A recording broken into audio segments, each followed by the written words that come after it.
Welcome to the deep dive. Today, we're tackling something maybe not super glamorous in the RC world, but really vital: storage temperature. Yeah, how you store your cars, your transmitters, your batteries, No, it matters a it lot. absolutely does. Whether you're into RC cars, planes, drones, whatever, if you get this right, you can seriously extend the life of your equipment. Avoid some real headaches. It's spot on. Yeah. It's easy to just toss things in the garage, but when you dig into the actual guidelines, temperature is the silent factor working away on everything: plastics, electronics, battery chemistry. Exactly. So think of this deep dive as your shortcut. We've looked at guidelines for the cars themselves. For transmitters, using DJI is a good example, and then the different battery types: NiCad, NiMH, LiPo 4, and the ones everyone worries about, LiPos. Right. Our mission today: simple. Pull out the key temperature rules you really need to know. Keep your gear safe and performing well without getting totally swamped in technical jargon. Ready to jump in? Absolutely. Let's start with the basics of the RC cars themselves. So we're talking the chassis, the ESC, receiver, servos, basically everything except the battery for now. Sure. The sweet spot, based on what we found, seems to be a stable range between 10 degrees C and 25 degrees C. That's 50 to 77 Fahrenheit. And crucially, low humidity. Okay, stable, moderate temps, low humidity. Makes sense intuitively. But why that specific range? What's going on at the material level? Well, it's about preserving the materials. In that range, the plastics are less likely to get brittle like they might in the cold, or conversely, soften and warp if it gets too hot. Okay. And low humidity is key to stop metal parts corroding. Think screws, bearings, linkages. Plus, rubber parts, tires, seals, they don't dry out and crack as fast in stable, moderate temps. It's a bit like, storing a guitar correctly. Right, you don't want it warping or cracking. So what happens if you do store it outside that ideal zone, say a freezing garage in winter? What's the risk to the car itself? Okay, below freezing, under 0 degrees C or 32 degrees AFR. The main worry for the car structure is brittle plastics. You know how cold plastic can shatter easily? Same idea. A small knot could cause damage it wouldn't normally. Ouch. Also, lubricants, like in your diffs or bearings, can thicken up quite a bit. Might make things sluggish until it warms up. Yeah, nobody wants a car that snaps on the first landing. What about the other extreme? A boiling hot attic or shed in summer? Right. Get above 40 degrees C, say 104 degrees era, and you risk those plastics softening, maybe even deforming over time. Like a dashboard warping in the sun. Kind of, yeah. And rubber degrades faster in heat. Tires lose their grip, crack sooner. And while the sources don't give hard limits for the ESC or receiver temperature and storage, constantly baking them isn't going to do them any favors long term. It just adds stress. It really brings up that weakest link idea, doesn't it? If you store your batteries in the car, which lots of people do. And then the battery's temperature needs pretty much dictate the safe zone for the whole setup. Absolutely. And you mentioned humidity earlier. How big a factor is that? It's huge, especially with temperature changes. If it's humid and the temperature swings, you get condensation. Water. On metal parts, that means rust. On electronics, well, moisture and circuit boards are never a good mix. Corrosion, potential shorts. So dry is just as important as cool and stable. Okay, got it. Cool, dry, stable for the car itself. Let's switch focus to the transmitter, the controller. These things are packed with electronics, screens, often their own batteries. Do they have specific needs? They definitely do. Sensitive stuff inside. Your best bet is always the manufacturer's specific guidelines if you can find them. But our sources gave a really interesting example with DJI controllers, the RC2 and RC. Oh, yeah. What's interesting about them? Their storage temperature recommendations actually change depending on how long you plan to store it. Really? Duration matters. What do they say? Okay, so for short term, like less than a month, they give a really wide range. Minus 30 Celsius all the way up to 60 C. That's negative 22 to 140 Fahrenheit. Wow, that's broad. But if you're storing it for 1 to 3 months, the top end drops to 45 C, or 1 to 13 F. 3 to 6 months, down again to 35 C, which is 95 F. And for anything over 6 months, they recommend staying below 25 C, or 77 F. The cold limit, that minus 30 C, stays the same though. So the cold tolerance seems pretty fixed, but the heat tolerance gets much tighter the longer it sits there. What's the takeaway from that? Well, it strongly suggests heat damage is cumulative. The consistent low end probably means the core components are fine when frozen and off, but that shrinking upper limit, it implies that even moderate heat, if it's sustained for months, does more long-term harm. It's like a time temperature dosage effect.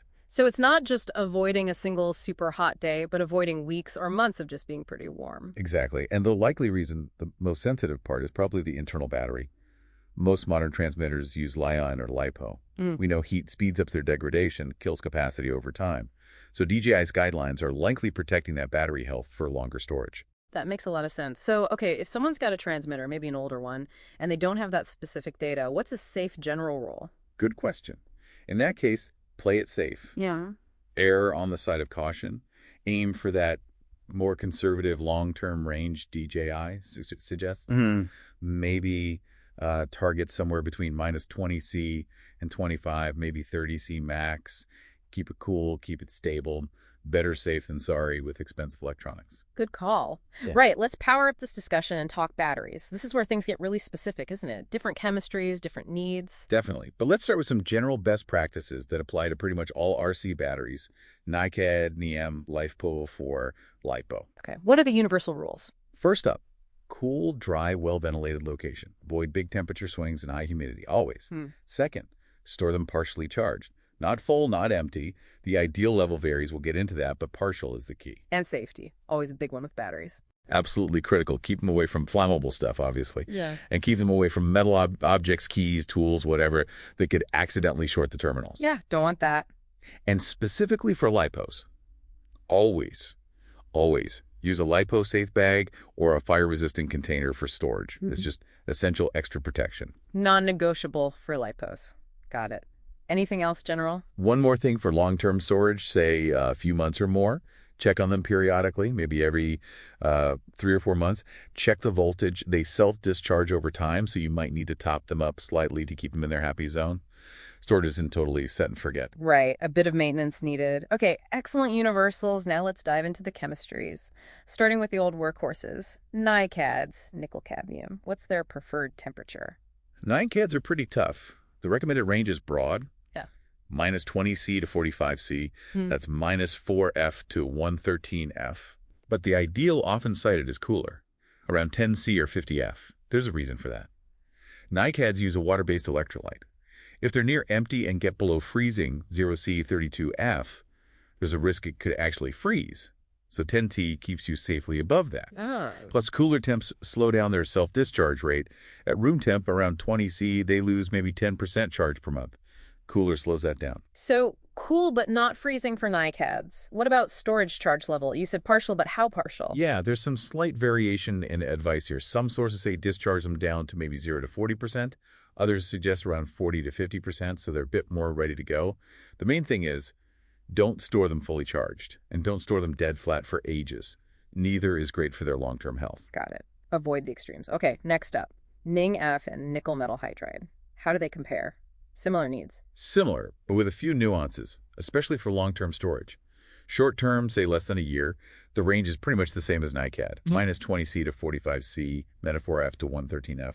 But for longer storage, over a year, the recommendations often tighten up a bit. Maybe more like 10C to 30C, 50F to 86F. Some even say keep it between 10 and 20C if they're stored mostly charged. The sort of general ideal sweet spot. Probably that 10C to 25C range, 50F to 77F. Why is long-term NiMH storage slightly different? Why, maybe avoid the super cold. There's this thing called deactivation of reactants that can happen with NiM in long storage, especially cold. It can temporarily bump up internal resistance, might affect voltage and capacity when you first use them. Oh, right. Usually cycling them a few times brings them back, but storing them slightly warmer within that 1030C range might help minimize that. Also, they recommend charging them at least once a year if stored long-term, just to prevent issues from deep self-discharge, like potential leaks. So a bit more active management for long-term NiMH storage, maybe. Okay, moving on to the lithium family. LiFePO4 lithium iron phosphate, often called LiFe. They're known for being pretty stable, right? They are, yeah. That stability shows in their storage temps, too. Yeah. The general ideal range is pretty comfortable, 10C to 35C. 50F to 95F. Wider than the others on the top end. A bit, yeah. Yeah. But, like the DJI transmitters, they also have duration-based guidelines sometimes, less than 30 days. They can handle minus 20C up to 60C, minus 4F to 140F. Pretty tolerant. Okay. But stored in 30 to 90 days, and it tightens to minus 10C up to 35C, 14F to 95F. And for long-term, over 90 days, it's recommended 15C to 35C, 59F to 95F. So again, that upper limit comes down for longer stores. Exactly. Protects them long-term. One other note for LiPo4. Extreme cold might make the plastic casing of the pack itself more brittle, more prone to cracking if dropped. Something to keep in mind. Physical integrity, right? And if you're storing them longer than 3 months, doing a charge-discharge cycle every 3 months is often recommended just to keep them healthy. Okay, good tip. All right, the big one. LiPo batteries. Lithium polymer. Everyone knows they need care. What are the absolute must-know temperature rules here? Right, LiPos demand the most attention. The ideal storage range is quite specific. Generally cited as 10C to 25C, 50F to 77F. Some sources narrow it even further, like 15C to 25C, or even 20 to 25C being optimal. So aiming for that 15 to 25C, 5977F, is a really safe bet. That's your target, yeah. You might see wider acceptable ranges, maybe like 4C up to almost 50C, 4120F, but those are likely absolute limits, not healthy long-term storage conditions. Yeah. Pushing those boundaries risks performance and lifespan. Understood. What about the real extremes for LiPo? How cold is too cold and how hot is definitely too hot? Okay, cold first. Technically, you can store them down to minus 20C, minus 4F, without immediate structural damage. But UTs, and this is critical, if they get that cold, you must gently warm them up before use. How warm? Definitely above freezing, 0C or 32F. Ideally, let them get back up above 10C, maybe 50F, before you charge or discharge them. Why is that so important? Using a very cold LiPo is bad news. Performance tanks, you get massive voltage sag under load, and you risk internal damage like lithium plating. That permanently hurts capacity and safety. Okay, so cold needs careful handling before use.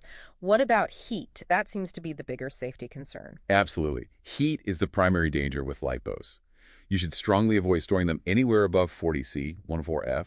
Honestly, keeping them below 30C, 86F is much safer practice. And what happens above 40C? Risks goes way up. Even short exposures over 40-45C drastically increase the chances of swelling, venting nasty gases, or even thermal runaway fire. Yeah, scary stuff. The absolute maximum operating temperature is often around 60C, but storing them anywhere near that high is asking for serious trouble. So with LiPo, it's a massive difference between what they might survive short-term versus what's truly safe and good for them long-term. Cold affects performance right away, but heat is the real safety hazard. That's the key takeaway. Prioritize avoiding heat with LiPos above all else. And again, always store them in those LiPo-safe bags or containers. It's just crucial. Absolutely. Wow, that's a lot of specific numbers and ranges. It can feel a bit overwhelming trying to remember it all. It definitely can be. Thankfully, our sources pulled together a consolidated quick reference guide. Like a table, right? Exactly. It lays out the cold and hot limits for the cars, the transmitters, and each battery type side by side. Plus, it includes those crucial notes about ideal ranges, warming up LiPos, long-term care. Super useful. Yeah, definitely something for listeners to check out for a quick summary or reminder. For sure. It really helps visualize the differences. Well, this has been a really thorough deep dive into RC storage temperatures. It's maybe not the flashiest topic, but wow, it's clear how much impact it has. It really is fundamental. Getting temperature right isn't just about making your gear last longer or perform better, though it does that too. It's fundamentally about safety, especially with batteries. Totally agree. So let's recap the core ideas. Okay. Prioritize your batteries, especially LiPos, when thinking about temperature. Aim for cool, dry, stable conditions overall. Know the specific needs of your battery chemistries. Follow manufacturer advice when you have it. Think about storage duration. And with LiPos, safety first, avoid heat rigorously. So for listeners wanting to act on this, what are some simple first steps? Easy one. Grab a cheap thermometer. Stick it where you store your gear. See what's actually happening. Good idea. If you live somewhere with big temperature swings, maybe think about a more dedicated spot, an insulated bag, a closet inside instead of the garage, maybe even a small cooler for batteries if you have real extremes. Makes sense. And just build it into your routine. Check temps, check battery voltages before long storage, check again when you take them out. Make it part of your regular RC maintenance. It really does make you think, doesn't it? How something as simple as where you put your stuff can have such a big effect on all that complex tech inside. It kind of leads to a bigger thought. What other simple, maybe overlooked factors might be quietly impacting how long our hobbies, our possessions actually last and perform? Things we haven't even considered yet. That's a great question to ponder. Definitely food for thought. Indeed. Well, thanks for joining us for this deep dive.